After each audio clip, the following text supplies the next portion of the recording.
Last year, there were 946 cyber attacks recorded globally, just in Q1. The beginning of the new year isn't just for resolutions, it's prime time for pen testing. In the first quarter of 2023 alone, the digital landscape witnessed a staggering 946 cyber attacks, averaging about 10.51 events per day. This alarming statistic from Hackmageddon underlines a critical reality. Manual pen testing is no longer a luxury, it's a necessity. These threats go beyond what a vulnerability scan can detect. So in this video, we'll explore why getting a pen test at the start of the year is not just a strategic move, but a crucial step in fortifying your cyber defenses. We'll uncover industry-specific vulnerabilities and the frequent missteps companies make in their approach to cybersecurity. Whether you're a small to mid-sized business hoping to strengthen your cybersecurity posture, or a service provider aiming to bolster your offerings, this video offers essential insights to navigate the increasingly complex world of cyber threats in 2024. It's strategically advantageous to schedule your pen tests in January so that you can get it done first off. A lot of times when companies are looking to get penetration testing, it takes a while for them to go through multiple vendors, proposals, pricing, etc. And so if you get it scheduled or start the process in January, you have plenty of time to get it done before the end of the year. Conducting a pen test earlier in the year can be advantageous for different companies, depending on what they have going on in their schedules. It allows the testing to be completed before they get busy.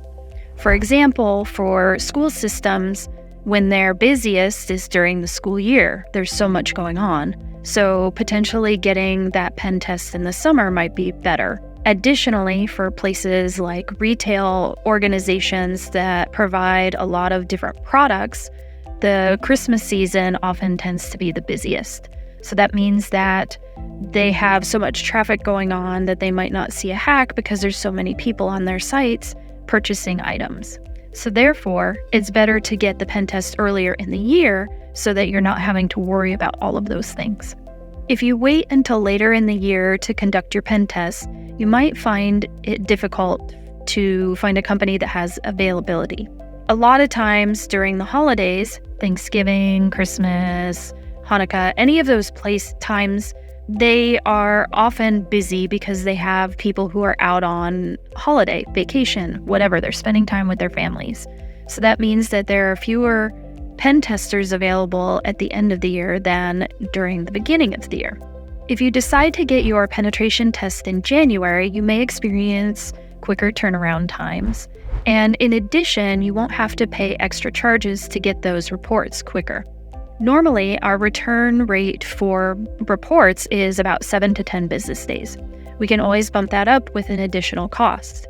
During Christmas time, it's very, very busy. We have fewer testers, so that increased cost will be significantly higher than it would be during the other parts of the year.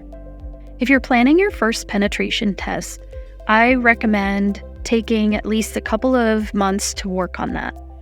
The first month or so might be getting different proposals from different vendors if you decide to shop around for pricing and everything like that, determine which company would be the best one for you. Additionally, after that, once the signed proposal comes in, it takes a little bit of time on the company's side to get everything prepared for the actual test. For Main Nerve, we usually say that it's about a month's time from the time we get the signed proposal to the time that that final report is delivered. A couple common pitfalls and oversights that companies make when scheduling their penetration tests is 1, not ensuring that they have the proper information when it comes time to test. We ask for IPs, URLs, credentials, etc.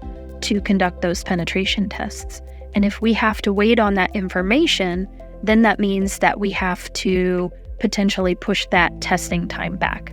And nobody wants to do that. The second one is not having the staff available during testing. While we don't need somebody there at the computer 24/7 while we're doing the testing, it is helpful for whoever it is that's our technical point of contact to be there when we have questions, concerns, when we send over a potential vulnerability and ask if they want to exploit it, etc.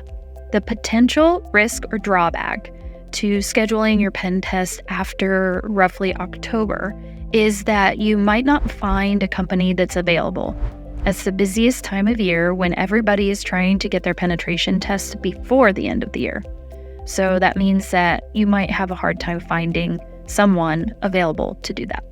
After a pen test is completed, the company should look at the report, identify any vulnerabilities that need to be fixed, and complete those fixes as soon as possible. Those vulnerabilities could lead to an unfortunate situation where someone hacks into their company in some way. So they want to get those done immediately. And then after that, we can retest to ensure those vulnerabilities are no longer there. Another thing to think about is how long it takes to get the completed report after potential retesting. If there are any vulnerabilities discovered during the initial test, it takes time to remediate those. So you want to take into account that time, which could be maybe a month or 2 months, to get all those fixes implemented, and then have that retest completed and the addendum to the initial report sent over to you. The type of engagement that we recommend for a client during our penetration tests is relatively minimal. Initially, there's a little bit of engagement because of getting the proposal, getting the IPs or URLs, whatever we need for testing, getting the signed ROE. During the actual test, we do need somebody available in case we have any issues. For example, if we're testing a firewall and all of a sudden we get blocked, we need to be allowed to test the firewall some more. We need somebody to handle that. And we don't want to wait until the next day or 2 days later when they come back from vacation. So it's best to think about that before the pen test. And if you're still unsure of getting your penetration test in January or shortly after that, we're offering some specials right now for first-time customers. You can check that out on our website. Follow us on LinkedIn and YouTube for more clear-cut information on pen testing solutions. And if you're researching pen test vendors, I'm just a call away. You can also find us at mainnerve.com if you'd like to learn more about our company and services.